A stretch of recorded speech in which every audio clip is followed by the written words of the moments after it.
Well, I'm here at TVLine's Comic-Con suite with the cast of Teen Wolf. Welcome, guys. Thank you. Thank you. Honored. So much energy. Honored to be here, man. I have to say, I did not expect that you guys were going to come this year because last year was the big announcement about the final season. But I'm glad to have you guys back. We didn't expect it either. We thought the same thing. I thought last we don't know what we're doing. I missed last year, so I was really happy to hear that we're coming back. Yeah. Holland was the lone lady last year. I know, and now where is she? I swear we get along. She's looking a little different back there. She is. She being a diva. She's being a diva back there. Always, every damn day. Holland, shut up. This being your official final San Diego Comic-Con as a cast, what are you guys doing to like really make this special? I got a suite for the first time this year. Yeah, and we're all sleeping in that. We're all having sex. We've all together. consummated. Yeah. You know, that actually is a weirdly good segue to my first visual aid. Let me guess. Perfect. Oh. I have a question. Whoever wants to jump in and answer. Oh. What this? Ooh. Those are personal photos. How'd you get those, How did you get that? I sent them out. Oh, god damn I it. was really excited. I don't think I have to tell you that people, and by people I mean me, freaked out when they saw that in the trailer. Cool. I mean, It could be a dream sequence. It's important to could be. teach good hygiene, it is Yeah. important. Nice. right? It's important. I feel That's like what Thanks to you next stretch. I feel like it's more dirtier than it is getting clean in there. California's in a drought, though, You so said they were it. showering together. Yeah. Oh, that's good. That's good. To explain the circumstance around it would be spoilery, but like Yeah. you two, walk me through this. Well, you know the show 16 and Pregnant? So Also Jeff MTV. is a big fan of that show. Yes. Never seen it. So he decided to incorporate that with our characters. But we're like 18 at this point, aren't we? 18 But you is get the pregnant. idea. I get pregnant at 18? Yeah. You can't get pregnant at 18. No? I've looked it up. No, you can't. I googled, can you get pregnant at 18? You cannot. I've tried. No, I think. Just want to throw a disclaimer out there that these are not fact checked. You're like, I just like, man, I Smart. haven't spoken yet. Yeah. Why do I hit people so hard? I'm sorry. There's me, there's how the fans are reacting. Styles, I imagine, will not be thrilled at a potential Scott Malia. I think he would love it. I think he loves us, and they're not together anymore. And like, if one of my exes got with one of my best friends, I think it was really cute, and they were really like happy with each other. I think it was adorable. Charlie is making a fun face back there. That's noble, man. You don't, yeah. I think that's how I would feel, depending on how I feel about my ex, I guess. How did you feel about that, Jeff?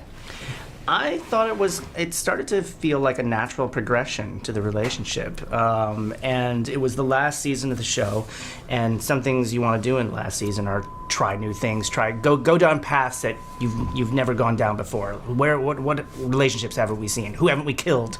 That was a big one. But we started putting hints to it in 6A, and the writers were really into it, and I said, all right, well, let's go for it and see how it looks. So That's nice. we'll see. We'll see if the audience comes at me with pitchforks. They do anyway. So I'm imagining Bring it just, on. Like, imagine like a dartboard and you're like, who has not boned? Like you just like throw the dart and it's just like they're Bone City. And it landed at his character, and we're like, oh, we can't do that. He's just not gonna. that's actually one thing we didn't want to get into, which is just putting people together for the sake of putting everybody's a love interest at some point. You know, we didn't want to do that. We wanted to do it if it was natural and if it felt right, and it felt right to us. I do have to address. Did it feel right? So right, Shell. Oh my God. I can't even tell you how right it felt. So right, so wrong. That's why I'm sitting next to you. I just like. I do have to address our special guest back there. Welcome back. Charmander. The name's Holland. Oh, I'm sorry. Right. Hollander. How was it stepping back into this Oh show? man, I was like time traveling back to happy days. I mean, we are so lucky. Even after 6 years, everybody came back because they wanted to see each other and work together again on set. It's such a special set. It's such a family, and such a wonderful group of people, cast and crew. So I was thrilled when Jeff asked me to come back. You know, I was lucky that my character didn't die, so I got to come back to Beacon Hills. This is actually kind of nice because we have the OGs and then we have the next class. What's coming up for? I don't want to call you newbies because you've been around, but Yeah. 2.0. What's coming up for you guys? Some this of us season? have been to hell and back, you could say. Yeah. You Oh, could say. we're getting there. That's a segue for himself. Yeah.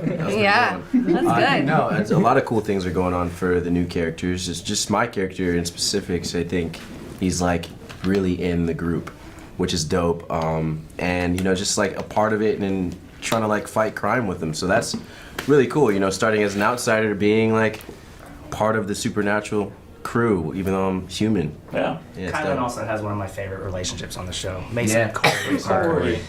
That also has some really cool things going on with it, you know, because as things get more intense, you still want to keep the person you love close and safe, but there's a lot of elements that go on with that. I think it's going to be interesting to see. What about Liam up there? I understand Liam has Oh. some doubts about whether or not he can lead this team. Yeah, Liam's a little bitch. No. You heard it first here, folks. Liam's alone, yeah. His girlfriend has left him, and he's a little. As bent- all So she's the. do on Teen Wolf. he's bent Yeah, up it's about a that. His girlfriend went off to shoot a movie. So Yeah. My girlfriend became famous. We're getting a little meta here. I have a question for you. Theo. People love Theo. He's such a bastard, but people love him. What is it that keeps us loving Theo? I don't know, man. I think it's with this character. It's always in the very back of my mind. You know, playing this guy who's manipulative and conniving, and but I guess not diving too deep into it. Like Yeah. really, I think when people try to play a character that's just son of a bitch, you know, sometimes it gets a little too far. Sometimes I think it's like, for me at least, with this guy, you know, his perspective is the right perspective. I don't think he looks at himself that way. Yeah. All the actions are justified. You know, and people just love to hate the guy, and that's what we want to stay true to that. Going really into fun, 6B, there's a lot of growth, I think, within the character. We got our hands dirty with it. We got to explore. We get to really see what's inside this dude and his heart. You know, can he be trusted? 612 is all about, the teaser is all about Theo. Oh, I love it. And it We had a shows blast. his Yeah. time alone in Beacon Hills. Lonely Theo. And Oh, yeah. what Cody brings to it, though, that I love is, yes, Theo's a bastard and a very bad guy, but Cody shows the underneath. He shows that Theo just wants to be loved. Just damaged goods, man. This kid's damaged goods. We're preparing for the end of the show, but I have to bring up the fact that this may not be the end of Teen Wolf, as we've read recently. What's all to say here about reboot plans? I love how you're looking at Jeff when you ask that question. Would you like me to ask you? No, I'm Tell me glad. about the- Tell me about the reboot. This was news to some of them too. It's a lot of discussions I've been having with MTV. There's a new regime there headed by Chris McCarthy, who's fantastic and has a real vision of how to reestablish the MTV brand. And I think he's got a great love for Teen Wolf. So he and I have been talking about doing a podcast, something along the lines of S-Town or Serial or even Homecoming, which are pretty brilliant, and sort of keeping the franchise going. And it's just talk now. It's just a possibility about a reboot, but it seems like if they'd be into it, we can do a little bit of reinvention. But it's incredibly hard for me to see Teen Wolf without Tyler Posey or without any of these guys. I was gonna say your bodies Can I aren't be even in cold it? yet. We're already Yes, let's talking just about rebooting. Yeah, I just want to be like the dad. Yeah. I want to You be like can the be the dad. the old guy that like the new kids are afraid of or You something. can be Senior Wolf. Yeah. But no, since this is the end of the show, everybody, how should we be preparing for the end? Prepare to cry. Tissues. Get your feels ready. And it's a good wrap up. I think everyone's gonna be really happy with it and just feel nostalgic and warm and whole after watching it, and sad, you know, because it's. I just think it's such a proper goodbye. Like this, I think that these last 10 episodes, it's just it all comes full circle, man. Well, I when you think get that, to know that when you get to know that it is the final season and that is a firm thing, then I think that everybody wants to make sure that Yeah. the show goes all out. So I think these next 10 episodes are pretty over the top fun.